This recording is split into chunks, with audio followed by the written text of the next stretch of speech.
कि P Q R एक समकोण त्रिभुज है, ठीक है, जिसका कोण पी समकोण है तथा क्यू आर पर बिंदु एम इस प्रकार स्थित है कि पी एम जो है वो लंब है क्यू आर पे, ठीक है। और दर्शाइए कि पी एम का स्क्वायर बराबर है Q M into M R, Q M गुना एम आर है, ठीक है। तो सबसे पहले उन्होंने कहा कि पी क्यू आर एक समकोण त्रिभुज है, समकोण त्रिभुज बना लेते हैं। देखिए जैसे ये हमने एक समकोण त्रिभुज बनाया और पी क्यू आर जिसका कोण पी समकोण है, इसका मतलब ये पी हो जाएगा, ये क्यू हो गया आपका और ये आपकी आर हो गई, क्लियर है। तथा क्यू आर पर एम बिंदु इस प्रकार है कि पी एम लंब है क्यू आर पे, मतलब यहाँ पर एम है तो इसका मतलब पी एम लंब है इस पे क्यू आर पे, यहाँ से पी से इस तरह से लंब है ये, ठीक है, ये हो गया। और ये पी क्या था आपका समकोण था। फिर दर्शाना क्या है, ये है, ठीक है। तो सबसे पहले हम देख लेते हैं इसमें कि दिया क्या है, दिया है कि जो आपका पी क्यू आर है, पी क्यू आर एक समकोण त्रिभुज है, समकोण त्रिभुज है जिसमें कोण पी समकोण है, कोण पी समकोण है। तो ये आपको दिया है, ठीक है ना। उसके बाद एक चीज और दी आपको, ये दिया कि पी एम जो है वो लंब है क्यू आर पे, ठीक है। और उसके बाद सिद्ध क्या करना है, ये देखिए आप सिद्ध करना है, सिद्ध करना है आपको पी एम का स्क्वायर बराबर क्यू एम गुना एम आर के। अब हल देखते हैं कैसे करेंगे। अब हम देखिए, चूंकि पी एम जो है वो क्या है, लंब है क्यू आर के, दिया है, ठीक है। अब आप जानते हैं कि अगर समकोण त्रिभुज में समकोण बनाने वाले जो समकोण वाला जो शीर्ष है उससे सम्मुख भुजा मतलब कर्ण पर जो डाला गया लंब होगा वो क्या होगा, इस लंब के दोनों ओर जो बने त्रिभुज होते हैं वो आपस में समरूप होंगे तथा वे जो त्रिभुज होंगे वो संपूर्ण त्रिभुज जो होगा उसके भी समरूप होते हैं। ये प्रमेय नंबर 6.7 है। अब हम इसका उपयोग करने वाले हैं, ठीक है। तो आप यहां लिख दीजिए कि प्रमेय 6.7 से इसको लिखते हैं। जब आपको ये प्रमेय बताते हो कि इस वाले प्रमेय से हम कर रहे हैं तो उस प्रमेय के बारे में लिखते हैं कि प्रमेय है क्या। तो वो ये है कि समकोण त्रिभुज के समकोण बनाने वाले शीर्ष से समकोण बनाने वाले शीर्ष से सम्मुख भुजा मतलब कर्ण पर डाला गया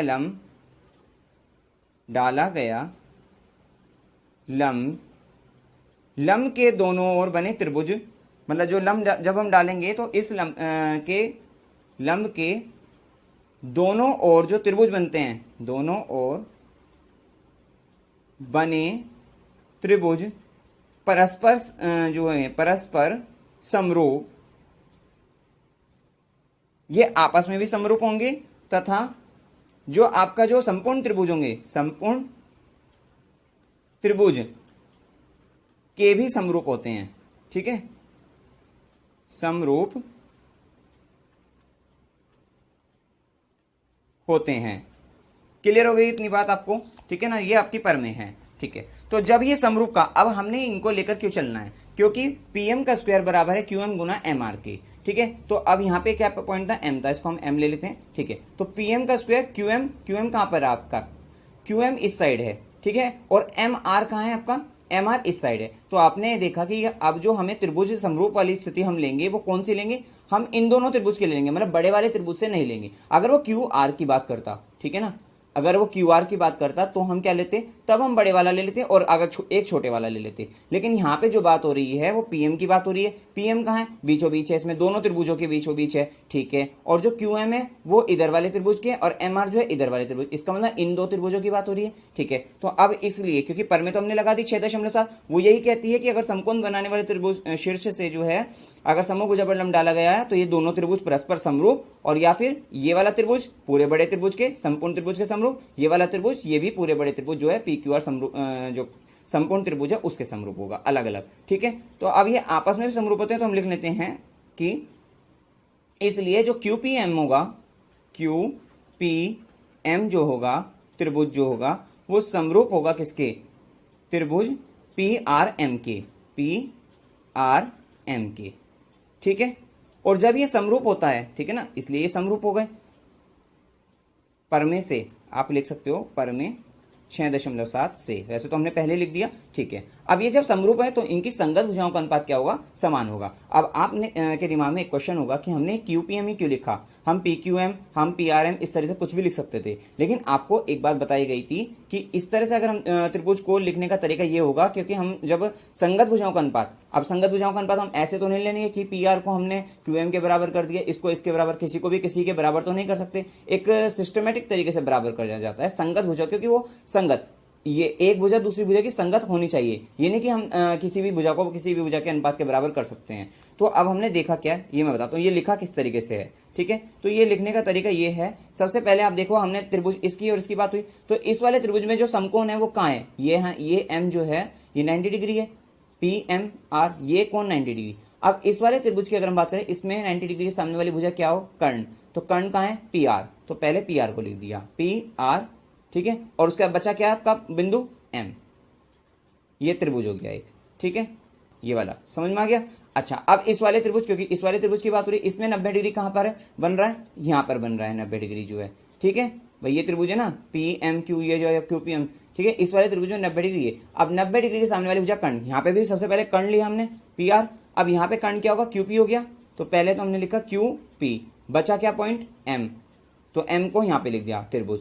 तो अब ये अगर आप यहाँ से अब अनुपात लोगे तो वो आपका हमेशा सही आएगा, अदरवाइज क्वेश्चन आपका गलत हो जाएगा, आपसे होने का नहीं, ठीक है ना। तो अब आप यहाँ पे देखिए, अब अनुपात ले लीजिए, बिल्कुल सही आएगा। ये QP बटा PR लेते हैं, सबसे पहले हम QP बटा PR बराबर क्या होगा, अब आगे अगले दो, PM बटा RM, तो PM बटे क्या होगा, RM हो जाएगा, बराबर क्या होगा, फिर इन दो का ले लेते हैं हम अनुपात, ठीक है, QM और बटे PM, ठीक है।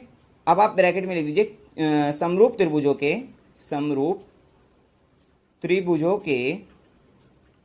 की संगत भुजाओं का अनुपात समान होता है, संगत भुजाओं का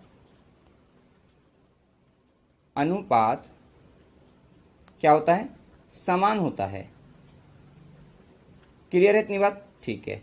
अब देखिए, अब हमें लाना क्या है, PM का स्क्वायर लाना है। PM का स्क्वायर कहाँ से बनेगा, अगर हम इन दोनों को बराबर करेंगे तो PM का स्क्वायर बनेगा, नहीं बनेगा, क्यों, अब यहाँ पे देखिए इस साइड, क्योंकि इधर तो PM है नहीं। अब इधर अगर हम इन दोनों को बराबर कर दें, देखिए इन दोनों को, तो क्या होगा, ये हो जाएगा PM बटा RM बराबर होगा QM बटे PM के। अब क्या होगा, क्रॉस मल्टीप्लाई कर देते हैं, तो PM गुना PM बराबर QM गुना RM, तो PM का स्क्वायर हो जाएगा, PM का स्क्वायर हो जाएगा बराबर हो जाएगा QM गुना RM। अब इस RM को आप MR भी लिख सकते हो, RM MR बात एक ही है, तो ये QM गुना MR हो जाएगा, और ये क्या आएगा, PM का स्क्वायर आ जाएगा। तो इस प्रकार आपका सिद्ध हो गया, बड़े आसान तरीके से समझाया इसको, ठीक है। बस ये त्रिभुज लिखने का तरीका आपको सही आना चाहिए। तो वो यही पता है कि सबसे पहले तो कर्ण को लिख लो, ठीक है ना, लिख लिया कर्ण, और उसका जो बचा बिंदु उसको लिख लिया, तो यही काम हमने इसमें करा, यही काम हमने इसमें किया, तो ये हो गया आपका सिद्ध हो गया, इति सिद्धम। अब आइए नेक्स्ट क्वेश्चन करते हैं।